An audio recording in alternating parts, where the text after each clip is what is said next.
2024 से पहले क्या विपक्ष अपने आप को खड़ा कर पाएगा?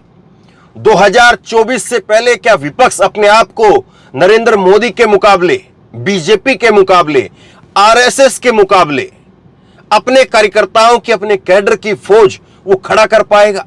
बार बार ये सवाल विपक्ष से पूछे जाते रहे, लेकिन विपक्ष की स्पीड आप देखिए, गति आप देखिए। 23 जून को पटना के अंदर बैठक होती है, प्रेस कॉन्फ्रेंस होती है, और आज 25 तारीख है, यानी 48 घंटे, करीब 48 घंटे के अंदर अंदर उस बैठक को, उस गठबंधन को एक नाम दे दिया गया है, पीडीए, पैट्रियोटिक डेमोक्रेटिक अलायंस, देशभक्त लोकतांत्रिक गठबंधन। और जिस तरह से एनडीए बना करके नरेंद्र मोदी की अकेले की सरकार नहीं है, बीजेपी की अकेले की सरकार नहीं है, एनडीए की सरकार इस वक्त 2014 से लेकर के अभी तक देश में राज कर रही है। अब इस एनडीए के अगेंस्ट में, इस एनडीए के सामने विपक्ष ने अपना रखा है पीडीए। इससे पहले कांग्रेस के नेतृत्व में जो गठबंधन था वो यूपीए कहलाता था, यूनाइटेड प्रोग्रेसिव अलायंस, संयुक्त प्रगतिशील गठबंधन। और अब यूपीए नहीं, अब जो है वो पीडीए बनाया गया, पैट्रियोटिक डेमोक्रेटिक अलायंस। तो अब सवाल ये उठता है कि जब यूपीए था ही और उसमें भी कांग्रेस लीड कर रही थी, और संभवतः इसमें भी कांग्रेस लीड करेगी, क्योंकि 17-18 जो बाकी की पार्टियां हैं उसमें कोई ऐसी पार्टी नहीं है जो कांग्रेस से ज्यादा उसकी जो है वो सांसदों की संख्या हो या कांग्रेस से ज्यादा उसके वोट हो। तो फिर ये नया नाम क्यों दिया गया? दरअसल ये नया नाम इसलिए दिया गया क्योंकि एक नई पहचान के साथ, और कई सारी पार्टियां ऐसी हैं जो यूपीए का हिस्सा नहीं थी। ममता बनर्जी यूपीए का हिस्सा नहीं थी, अखिलेश यादव नहीं थे, अरविंद केजरीवाल की तो पार्टी नहीं बनी थी जिस वक्त में यूपीए की मनमोहन सिंह की सरकार बनी। और ये पहली बार नहीं हुआ है कि कोई जो है वो यूपीए एनडीए का नाम दे करके उसके बैनर के तले, उसके नाम के तले गठबंधन करके फिर चुनाव लड़ रहा है। इससे पहले भी 1989 में जब वीपी सिंह के समय पर, उस वक्त में नेशनल फ्रंट बना, और उसके बाद में देवगौड़ा और गुजराल की जब सरकार बनी उस वक्त यूनाइटेड फ्रंट बना, और जब मनमोहन सिंह की सरकार बनी उस वक्त यूपीए बना, और यूपीए के बाद में अब जो है पीडीए बनने जा रहा है। और पीडीए को लेकर के इससे पहले अखिलेश ने भी इसको इसी तरह से नाम दिया था, पीडीए, पिछड़ा दलित अल्पसंख्यक। और पिछड़े दलित अल्पसंख्यक के तहत यह कहा गया कि अगर ये तीनों समुदाय एक साथ आ जाएं, पिछड़े एक साथ आ जाएं, दलित उसमें जुड़ जाएं, अल्पसंख्यक उसके साथ में जुड़ जाएं, तो फिर बीजेपी के पास में कोई वोट बचता नहीं है। और बीजेपी को भी इस बात की बखूबी खबर है, और इसीलिए बीजेपी किसी भी तरीके से हो, पिछड़े और दलित को तो छोड़ दीजिए आप, मुसलमानों तक में बीजेपी सेंध लगाने की पूरी ताकत लगा रही है। और इसीलिए पसमंदा मुसलमान कह करके पसंद बताई जा रही है। लेकिन वो पसमंदा मुसलमान कितने आएंगे वो तो वक्त बताएगा। लेकिन ये पीडीए जो है वो क्या वाकई लोगों की जुबान पर चढ़ेगा? ये पीडीए का मतलब देशभक्त लोकतांत्रिक गठबंधन। संभवतः इसका ऐलान जो है वो औपचारिक तौर पर 12 जुलाई को जब बैठक होगी, 12 जुलाई को जब शिमला के अंदर जब बैठक होगी दोबारा से, दूसरी बैठक, उस वक्त में इसका अलायंस का नाम का जो है औपचारिक तौर पर ऐलान किया जाएगा। लेकिन कुछ चीजें समझनी जरूरी है, और जो चीजें निकल करके आ रही हैं उसको समझना जरूरी है।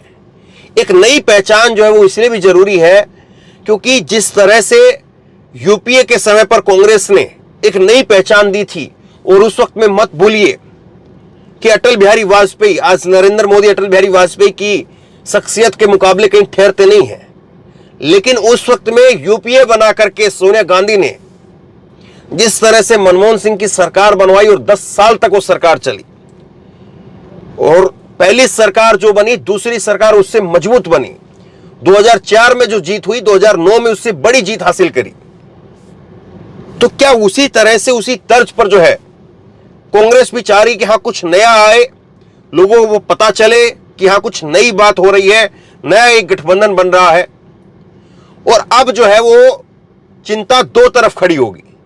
एक तरफ तो बीजेपी के लिए चिंता खड़ी होगी क्योंकि देशभक्त लोकतांत्रिक गठबंधन बना है, ये देशभक्त लोकतांत्रिक जो गठबंधन है। अभी तीन नाम आप खुद देख लीजिए। पहला नाम पीडीए देशभक्त लोकतांत्रिक गठबंधन, दूसरा नाम एनडीए का नेशनल डेमोक्रेटिक अलायंस, तीसरा नाम यूपीए का यूनाइटेड प्रोग्रेसिव अलायंस। कौन सा नाम आपको ज्यादा जम रहा है? देशभक्त लोकतांत्रिक गठबंधन, यूनाइटेड संयुक्त प्रगतिशील गठबंधन या राष्ट्रीय जनतांत्रिक गठबंधन? कौन सा नाम आपको ज्यादा जम रहा है? जाहिर सी बात है, जिस तरह से इन नेताओं को देश विरोधी या तमाम तरह के जो तमगे दिए गए और इसमें उत्तर से लेकर के दक्षिण तक के नेता शामिल हैं। अब ऐसे में जो गठबंधन बना है, उस गठबंधन को जो ये नाम दिया गया है पीडीए, ये कितना कारगर होगा, कितना लोगों की जुबान पर चढ़ जाएगा, ये तो वक्त बताएगा। लेकिन एक चीज तो बिल्कुल साफ है, लोग अब ये देख रहे हैं कि हां कौन सी विचारधारा या कौन सा ताकत ऐसी है, कौन सा गठबंधन ऐसा है जो एकमुश्त होकर के सरकार को हरा सकता है, नरेंद्र मोदी की सरकार को। क्योंकि मौजूदा समय में देश के अंदर दो ही वोट है, मोदी के साथ के वोट है या मोदी के विरोध के वोट है। अब मोदी के साथ यानी मोदी की पार्टी, मोदी के विरोध का वोट यानी एक गठबंधन। और अब जो है इस गठबंधन ने चिंता जो पैदा कर दी है वो केवल बीजेपी के लिए नहीं है। बीजेपी इस गठबंधन से नहीं घबरा रही है, बल्कि ये जो गठबंधन अब जो बना है, अब इसको अगर मान लिया जाए कि देशभक्त लोकतांत्रिक गठबंधन ही मान लिया जाए, तो ये गठबंधन जो बना है, ये गठबंधन इन पार्टियों को, बीजेपी की जो विरोधी पार्टी है, उनको भी मजबूर कर रहा है। उनको भी ये बता रहा है कि अगर आपको भी अपना अस्तित्व बचाना है, अगर आपको भी अगर वोट चाहिए, अगर आपको भी अगर आपके सांसदों को जिताना है, तो इस झंडे के नीचे, इस बैनर के नीचे आना पड़ेगा। क्योंकि लोग अब ये देख रहे हैं, चाहे वो ममता बनर्जी का बंगाल को उठा करके देखिए, ममता बनर्जी अगर इस गठबंधन में पीडीए में शामिल नहीं होती हैं, तो मान करके चलिए कि पश्चिम बंगाल का जो अल्पसंख्यक वोटर है, मुस्लिम वोटर है, वो छिटक जाएगा। वो साफ तौर पर देख रहा है कि हमने उस वक्त में जब ममता बनर्जी बीजेपी को हरा सकती थी, तो कांग्रेस को जीरो कर दिया, कांग्रेस को पूरी तरह से शून्य कर दिया और ममता बनर्जी के हाथ मजबूत किए, उनकी सरकार बनवाई। इसी तरह से केजरीवाल दिल्ली के अंदर दलित मुस्लिम जब इकट्ठा हो गए, तो करीब 27% वोट, वो एकमुश्त जो कांग्रेस का वोट था, वो केजरीवाल की तरफ शिफ्ट हो गया और केजरीवाल की सरकार बनाई और कांग्रेस धराशायी हो गई, जीरो पर आ गई। ऐसे ही पश्चिम बंगाल, ऐसे ही उत्तर प्रदेश के अंदर, उत्तर प्रदेश में प्रियंका गांधी का कैंपेन चला, सब कुछ हुआ, लेकिन उसके बाद में जैसे ही ये हुआ आखिरी समय में कि प्रियंका गांधी उस टक्कर में नहीं है, उस रेस में नहीं है जो बीजेपी को हरा पाए, तो ऐसे में सबका सब वोटर जो है वो अखिलेश की तरफ चला गया। वो बात अलग है कि वो जीत नहीं पाए, लेकिन जो टक्कर रही वो बस अखिलेश वर्सेस योगी में रही। अब जो 2024 में टक्कर होगी वो नरेंद्र मोदी वर्सेस इस गठबंधन में होगी, और जो इस गठबंधन के साथ होगा उसकी जीत होगी, और जो गठबंधन के खिलाफ जाएगा वोटर उससे छिटक जाएगा। मसलन अब मायावती का वोटर क्या करेगा?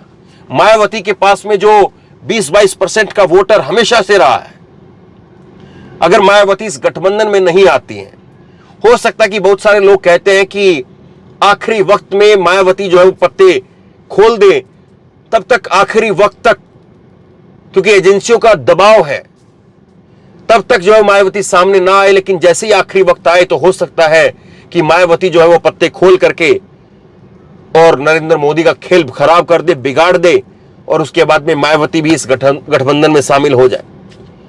हो सकता है कि असदुद्दीन ओवैसी वो गठबंधन में शामिल ना हो, लेकिन गठबंधन को अपना अपना जो है वो समर्थन दे दे, क्योंकि अगर गठबंधन से बाहर है तो ओवैसी को भी वोट इस बार आप मान करके चलिए कि हैदराबाद से बाहर मिलेगा भी नहीं। और हैदराबाद में भी अगर कहीं कांग्रेस ने कोई कद्दावर चेहरा उतार दिया तो हो सकता है कि वहां पर भी ओवैसी को उनके घर में भी जो है वो नुकसान उठाना पड़े। तो चाहे पश्चिम बंगाल हो, चाहे उत्तर प्रदेश हो, चाहे दिल्ली हो और चाहे हैदराबाद हो, हर जगह पर वोटर अब टकटकी लगा करके देख रहा है। चाहे असम हो, नॉर्थ ईस्ट के राज्य हो, और चाहे जम्मू कश्मीर हो, महबूबा मुफ्ती और उमर अब्दुल्ला वो यूं ही साथ नहीं आ रहे हैं। उनको भी मालूम है कि वोट इस बार गठबंधन के नाम पर पड़ेगा। जो गठबंधन में होगा वोट उसको मिलेगा, जो गठबंधन के खिलाफ होगा या गठबंधन में नहीं होगा उसको नहीं मिलेगा। या तो बीजेपी का वोटर बीजेपी के लिए वोट करेगा, नरेंद्र मोदी के लिए वोट करेगा, और जिसको बीजेपी को वोट नहीं करना है, नरेंद्र मोदी को वोट नहीं करना है, वो गठबंधन को वोट करेगा। और इसलिए कोई भी राज्य उठा करके आप देख लीजिए, साफ तौर पर एक लकीर खींच दी गई है, साफ तौर पर बता दिया गया है कि तय नेताओं को करना है। जनता तय करके बैठी हुई है, जनता मन बना करके बैठी हुई है। अब तय तो केवल और केवल नेताओं को करना है। बहरहाल अब होगा क्या, किस तरह से होगा, वो धीरे धीरे पर दर पर जो सामने आता रहेगा। लेकिन जिस स्पीड से काम चल रहा है, क्योंकि विपक्ष को भी लगता है कि अगर नरेंद्र मोदी चुनाव को पहले करवा देते हैं, नवंबर में ही अगर 2024 में जो चुनाव होना है आम चुनाव, अगर उसको नवंबर 2023 में डिक्लेयर कर देते हैं तो इसके लिए तैयारी तो होनी चाहिए ना। और इसीलिए 2 दिन के अंदर अंदर ये नाम दे दिया गया। हालांकि बड़ा नाम था और हो सकता है कि इसका औपचारिक तौर पर जो ऐलान हो वो 12 तारीख को ही हो, लेकिन उससे पहले जो है तमाम पार्टियों ने अपनी एक सहमति तो जरूर दे दी है। ये तो साफ तौर पर लग रहा है। कुछ सुझाव अभी भी बाकी हैं, हो सकता है कि कुछ और नाम आ जाए, लेकिन 90% बता रहे हैं कि इसके ऊपर मोहर लग रही है और यही नाम जो है वो बनाया जाएगा, यही नाम तय होगा, देशभक्त लोकतांत्रिक गठबंधन। क्या वाकई ये देशभक्त लोकतांत्रिक जो गठबंधन नाम है, ये जितने इन नेताओं के ऊपर, चाहे वो ऊपर से शुरू करिए आप, जम्मू कश्मीर से महबूबा मुफ्ती, उमर अब्दुल्ला, जिनको देशद्रोही की लिस्ट में नंबर 1 पर रखा जाएगा, उसके बाद में नीचे उतर करके आएंगे तो राहुल गांधी, जिनकी सरकार हिमाचल में है, उनको फिर जो है वो देशद्रोही की लिस्ट में रखा जाएगा। केजरीवाल को अर्बन नक्सल की लिस्ट में रखा जाएगा। इसी तरह से सब नेताओं को, अखिलेश यादव को तो मुल्ला मुलायम वाली लिस्ट में रखा जाता ही है। तो हर नेता को जो है वो तय किया गया है। और ऐसे में एक छतरी के नीचे इन नेताओं का आना, और ऐसे में इन नेताओं का एक साथ में आकर के कहना कि हम देशभक्त लोकतांत्रिक गठबंधन बनाएंगे, और उसके बैनर के नीचे, उसके झंडे के नीचे सब आएंगे, सबके झंडे उसके नीचे होंगे, तो फिर सोचिए बीजेपी के लिए कितनी बड़ी मुसीबत खड़ी होने वाली है। और बीजेपी फिर कैसे इन सब लोगों को देशद्रोही घोषित करेगी, क्योंकि ट्रेंड यही है, ट्रेंड यही है। लोग यही कह रहे हैं कि अब देश के अंदर जो है वो 2 तरह की बातें होती हैं। एक बात ये होती है कि नरेंद्र मोदी जी का जितना मान सम्मान, एक सोच ये कहती है कि नरेंद्र मोदी का जितना मान सम्मान विदेशों में हो रहा है, तो उसकी वजह भारत है। भारत में जो पहले की सरकारें रहीं, जिन्होंने जो काम किया, भारत में जो पुरखे रहे, भारत के जो पूर्वज रहे, उन्होंने जो काम किया, भारत को जो पहचान दी, भारत की जो पहचान बनाई, उसकी वजह से आज नरेंद्र मोदी उसके ऊपर अपनी इमारत को खड़ा कर रहे हैं, अपनी इमारत को बना रहे हैं। दूसरी सोच ये कहती है कि नरेंद्र मोदी की वजह से भारत को पहचान मिली है, नरेंद्र मोदी की वजह से भारत को मान सम्मान मिला है। और विडंबना की बात यह है कि जो दूसरी बात बताने वाले लोग हैं, जो ये कहने वाले लोग हैं कि भारत को पहचान, भारत को मान सम्मान वो नरेंद्र मोदी की वजह से मिला है, वो लोग अपने आप को राष्ट्रवादी कहते हैं। जो लोग इस राष्ट्र को एक व्यक्ति से छोटा मान करके चल रहे हैं, और जो लोग ये कह रहे हैं कि राष्ट्र को पहचान, राष्ट्र को मान सम्मान एक व्यक्ति की वजह से मिला है, वो अपने आप को राष्ट्रवादी कहते हैं। तो ऐसे में जो ये नाम निकाला गया है, देशभक्त लोकतांत्रिक गठबंधन, ये कितना कारगर होगा? आप क्या मानते हैं? नीचे कमेंट बॉक्स में अपनी राय लिख करके जरूर बताइए। इस वीडियो को खूब शेयर कीजिए और इसी तरह की तमाम खबरों के लिए ऑनलाइन न्यूज इंडिया को सब्सक्राइब कीजिए, साथ में जो बेल आइकन है घंटी उसको जरूर दबाइए, ताकि जैसे कोई खबर अपलोड करें उसकी नोटिफिकेशन सीधे सबसे पहले आपको मिल सके। धन्यवाद।